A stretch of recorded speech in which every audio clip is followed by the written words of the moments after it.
external rotation passive range liftoffs, we're going to do from a 90-90.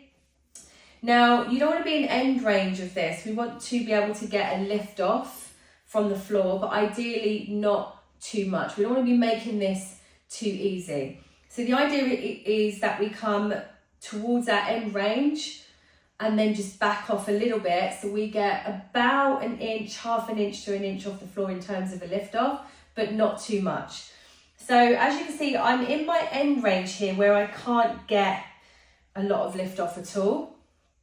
And there's a couple of options. We can either have the back leg also in a 90-degree angle. This does actually make it harder to get a lift off on the front leg.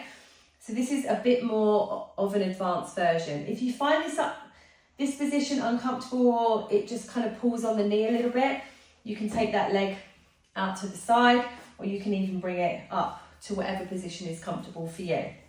Okay, now it's on this particular leg, if I just move slightly over to this side a little bit, I can then get a lift off on this leg. Okay, it's a little bit easier for me to do that. Now, if you've slid over this way a little bit, you still can't get anything, you can come down onto forearm, a bit of a kind of side plank position, and then you can try and get a lift off from here. If you still can't get anything, you can come fully down onto the floor. I would extend that back leg, and then I would do your lift off from here.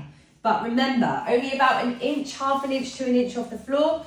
That was way too easy for me, so I'm going to come up a little bit higher here, and I'm going to do my lift off from here.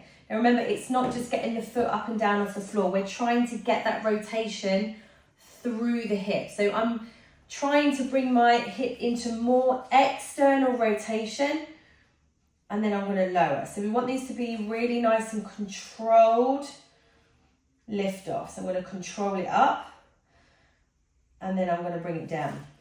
This part of the leg, so the outer part of my quad, is going to stay on the floor. It's okay for the knee to be kind of hovering off the floor, and then when you lift it off the floor, you want to aim to get the whole of the calf off the floor, but the quad still on the floor.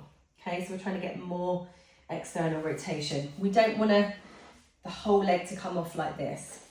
All right, so that's your passive range lift off for hip external rotation.